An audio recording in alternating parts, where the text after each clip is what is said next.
Catherine Woods is. Oh, hi. Okay, welcome everyone. I'm just going to mute everyone so we don't have any feedback. Thank you for being here. And this is an Akashic Records reading for today, 20th of September, 2022. And the deepest intention here is the core need of fresh, clean air. What messages are there for the whole concept of fresh, clean air? So I will go into the records. Just give me a minute, and when the records are open, we'll just see what messages there are. And again, just for everyone who's come in, if you hear any noise around me, we're having quite a storm, so please just bear with it. Okay, give me a minute. And this reading, before I start this reading, is for our collective. In other words, everyone in this Humanity as Organism Thrives Convergence Room. And it's also for all of us involved with Peace Week, supporting, giving, and receiving the gifts of peace. So it's our whole collective. Okay. Just send good energy and just inhale and exhale.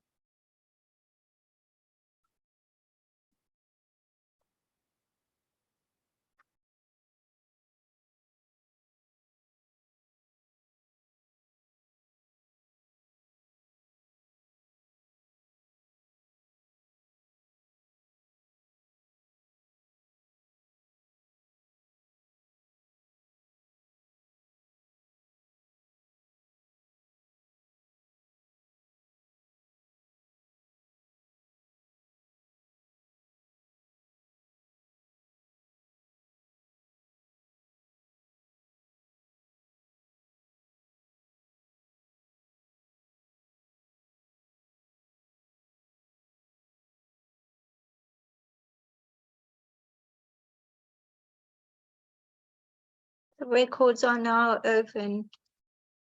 Just give me a minute.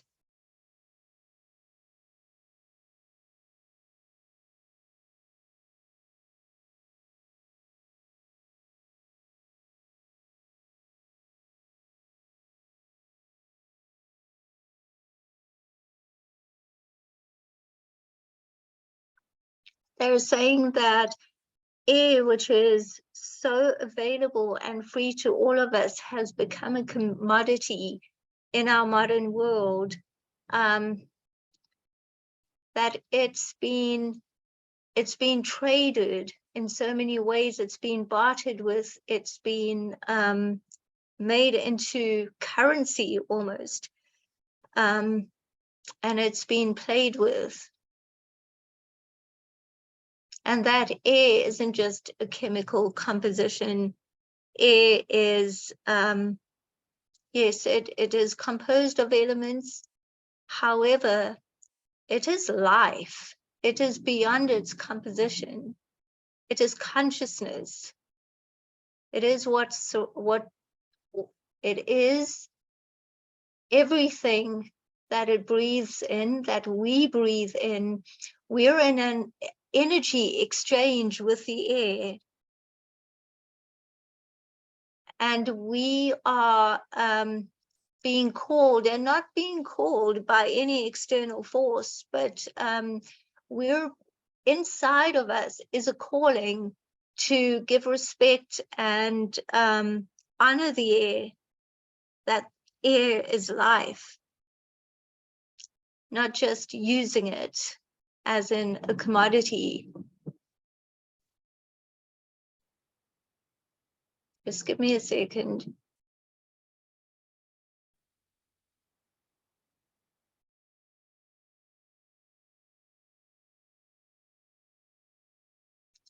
And also that in every moment as we breathe, and it's not possible in every moment, but for us to have a deepest intention when we consciously breathe, to have a deepest intention to honor the air as we inhale and exhale, and to exhale with reverence as we know that our breath is able to do good, to have a deepest intention for our good energy to be able to nourish the air.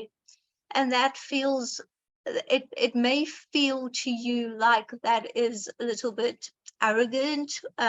However, we are in an energy exchange, and to have that deepest intention is to respect and honor every life form around us. And air is composed of different life forms. Air is a life form, and having that deepest intention helps us to honor it.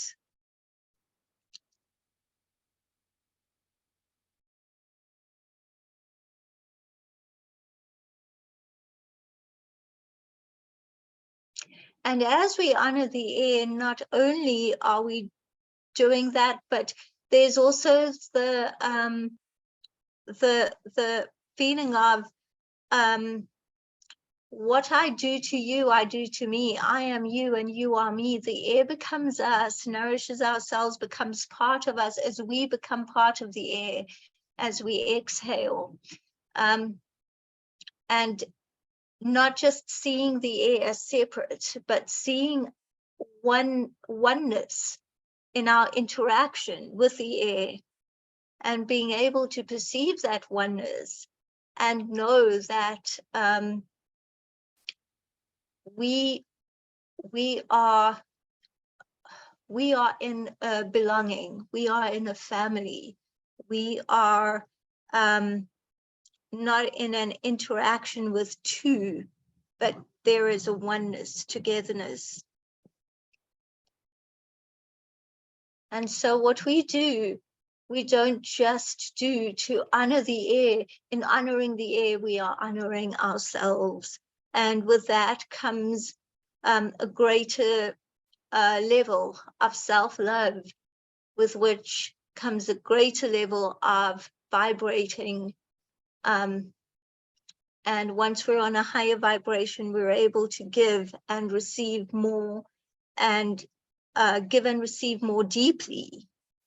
Give and receive that which is of more value, because our energy has changed.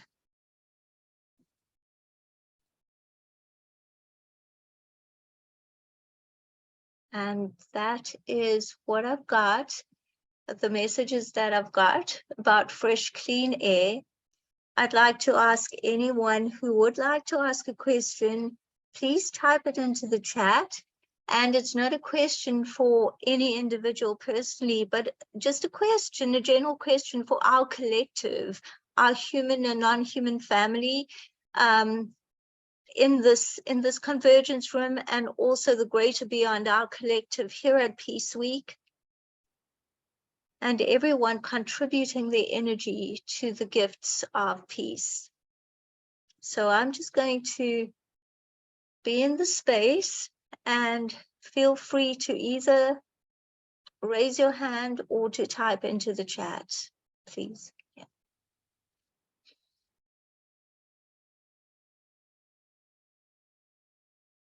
Okay, let me just, Tom, you can unmute. Beautiful, thank you. I came with a very strange question on my heart. That was something like, what's the use of impatience? And I didn't know that you were going to focus on air. With that question swirling in my mind, what's the function of impatience? Maybe I can ask, what is the utility of gasping? What is the meaning of gasping or struggling for air? Okay. Give me a minute.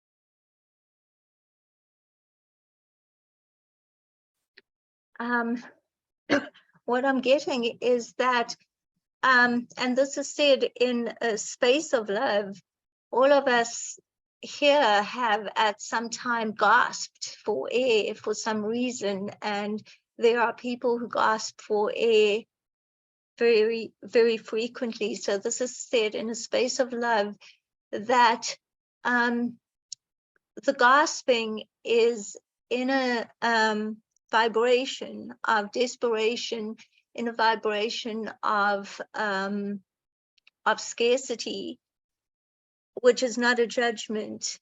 It's just a vibration we're on. And they're saying that to illustrate this, when we look at when we're looking at someone who's gasping for air, and they immediately use some technique, even if it's just focusing or touching something, in order to just be a little calmer, maybe stroking something soft, touching something, and they become a little calmer, then the gasping subsides, or it becomes less frequent in that moment. And by doing that, by calming themselves down, they've just reached a higher vibration. So gasping is an intense state of scarcity and desperation. Let me just see if there's anything else.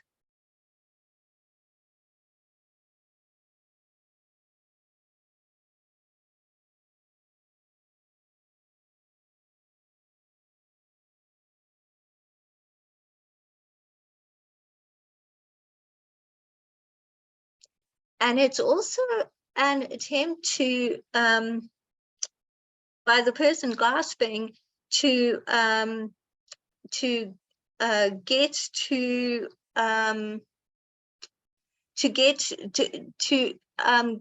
to a higher vibration, to be able to take in that air that they need. That physical gasping parallels the emotional of how can the person get to a higher vibration, just as if we're not feeling in a good space and we use gratitude and say, well, what can I feel gratitude for in this moment? And you may feel gratitude for something like warmth or electricity or your heart beating. And in that moment, you just use the gratitude that you feel, not a list that you think of, but whatever you feel. And immediately going through the gratitude of what you feel better. So this is a physical manifestation of someone wanting to get to a higher vibration and physically using physically being able to just reach for it through their gasping. It's that wanting of getting to a higher vibration on the metaphysical and emotional scale. Yeah. Hope that answers your question. Okay, wonderful. Let me see. Does anyone have another question? Just let me read this. Motivation for that go-getter attitude becomes a driving force for progress instead of being impatient and trying to move things along. Yeah, that's great wisdom, Seb. That is true. To be properly channeled impatience can be powerful, but on its own, it's detrimental when we're not in that energy space to be able to just have that deepest intention and be aligned with who we truly are at soul level and at our deepest intention of truth. Okay, does anyone else have any questions? I'll just give it a little bit of time if you'd like to ask anything or type anything into the chat. Just raise your hand if you'd like to ask something.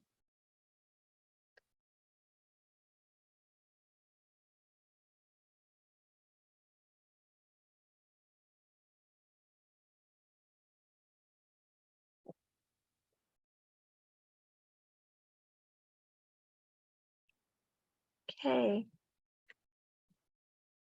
I think then we are complete. Just let me see if there are. Oh, okay. Does air have any needs or desires of us or of other life forms? Great question. Just give me a few seconds.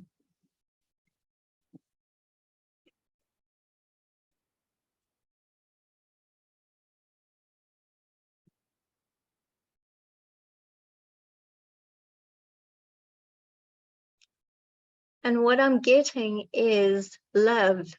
And it's not a need as us thinking of what a need is, but it's in the sense of our deepest intentions as life forms, as life forms that come forth into our world. Our deepest intention is love, and it's not just the deepest intention for us as humans, it's the deepest intention for every life form. I'm including the biosphere, the our plants and animals, the geosphere, even rocks, anything on our earth, that as we come in, our deepest intention and desire is for love. Therefore, when we say that air has a need for love, it's not about a need as in I need. That's the energy that I'm putting out, and therefore air will receive love. And on that note, I'm also getting a message that that there's a question being asked in the collective about what if the need or the request for love is not being put out by any of us life forms. And the answer to that is that any being that is putting out love will find love in the receiving, because that's the vibration being put out. Therefore, air as a living being putting out the desire, the deepest intention for love, will find love coming back. So it doesn't really matter if individual life forms are not, and I talk specifically human here, individual humans are not on a vibration where they feel where they're aligned.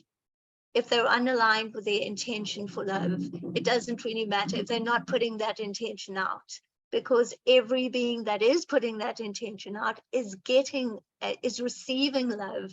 And when the beings who don't put that intention out, when they're brought to a higher vibration by their asking before they even came to this lifetime, as they're starting to align with a slightly higher vibration, they're able to recognize and receive that love around them and absorb it.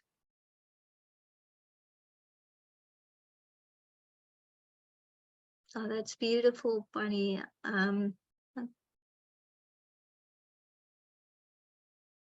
The trees that produce oxygen want love, honor, and respect from us. That's really beautiful. Okay. If there are any other questions for our collective, then feel free to ask. I'll wait a few seconds. And if there are no questions, then we're complete.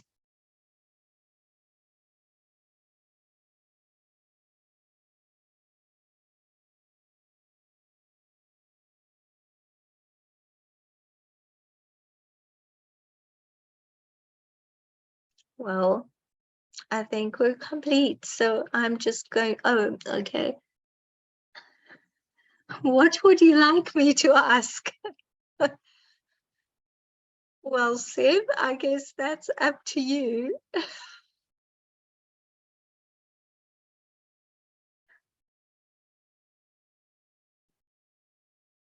I'm new. Can you share more on what Akashic is?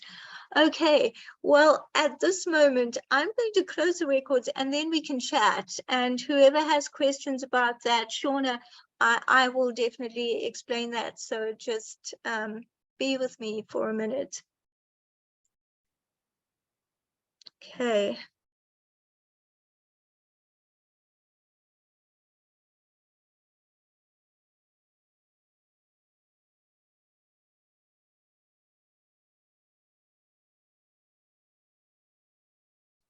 The records are now closed. Thank you. And yes, if anyone wants to put a video on or put their video on and they don't have their video on, that's fine. And if you don't want to, that's also fine. Shauna, I'll answer your question, and feel free to talk to me about that. So Akashic Records, like Seb said in the chat, the ultimate library, it's a soul's journey, past, present, and future. And remember that only us in our human forms have past, present, future. That's just a construct. Time is a construct. So this is the soul's journey, past, present, and future. And you could explain it this way, that if we're all droplets, part of the ocean, and the ocean is all of our energy and our collective combined, well then we're part of the ocean. The ocean is made of us, the droplets. And when we ask for guidance, for divine guidance in the Akashic Records, we're asking for messages from that divine connection that pertains to us. In this case, it was our collective, our collective in this convergence room and in the greater peace week, because that was my deepest intention, to do a reading in the Akashic Records for that purpose. But individuals can also ask about their records, and the purpose of going into your soul's journey, past, present, and future, and asking questions about any aspect of your life is to empower you, get divine guidance, empowering you in this particular life. We all want to be empowered to make decisions, and it doesn't matter what decisions they are and what aspects of life they are. I've had clients ask about anything from past lives to health, relationships, finances, career, any aspect of their life which they want guidance on and they want empowerment on, and going into the soul's journey and the deepest intentions of the soul at many particular points, one can then get the empowerment and the guidance at this particular point in life. So that is the Akashic Records. Shauna, have I answered your question? Yes, thank you. Okay, thank you for your question. Does anyone else have any other questions, anything to do with this? If you do, just raise your hand.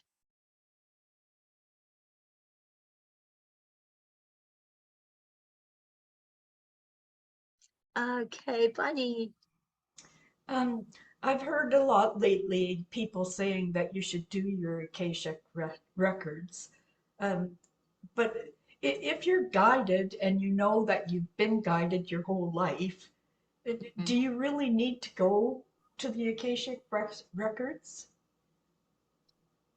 Well, I don't, here's the thing. Let me answer it this way. We all, look, yes, I am a certified Akashic Records reader, but we all have that ability. And for the most part, I do not speak for everyone, but for the most part, it was educated out of us as the village that raised us with certain education, with certain indoctrination, and they were just doing the best that they knew for us. And a lot of times we accepted the ideas that were given to us. We accepted the teaching and the indoctrination. So we didn't lose the ability, but we distanced ourselves from the ability to, and you can call it whatever you want. I mean, the label of Akashic Records, that's a label we've given to it, but we've distanced ourselves from that ability to tap into divine guidance. And if you feel that if your heart and your aligned self is telling you that I am guided and I can get there, then certainly you don't need to have your Akashic Records read. It's really up to the individual. Isn't it? Yes, and that's my response is when I've been asked, well, why don't you get your Akashic Records read? And I said, well, Yes. I'm guided, so why do I need to find out the records? I'll find out when I'm ready to. They let me know all the time what I should be doing. So Yes, yes, they do. And I feel just listen to your deepest guidance. And there are people whose deepest guidance says, well, I feel called to have a reading. And some people feel that they can't be objective, or they can't, because they feel they're too close to it. They're not really tapping in with their aligned self. They're tapping in with they're going to that ego part of them, which is not a criticism. All of us do that at some time or another. But I mean, when people feel like that, then they feel that they want to get a reading. And some people just feel good going to others. So I feel whatever your guidance tells you, there is no one who can tell you something that's different to your deepest guidance. One of my spiritual teachers a long time ago said, you know what, doesn't matter which person tells you something, if it doesn't fit with you, if you don't feel it's right, don't accept it. right. Thank you. You're welcome. Okay, I know I've been asked a question, direct message in the chat, and my email address is, I see Shamima, my sister, has typed in the page on Akashic Records on my website and my email address. If you want to reach me, you're very welcome to, and I will definitely respond to you. So feel free to do that. Any other questions? Okay, well, I think we are complete. Thank you so much for being here, for your energy contribution, for your words, and just for who you are. Thank you.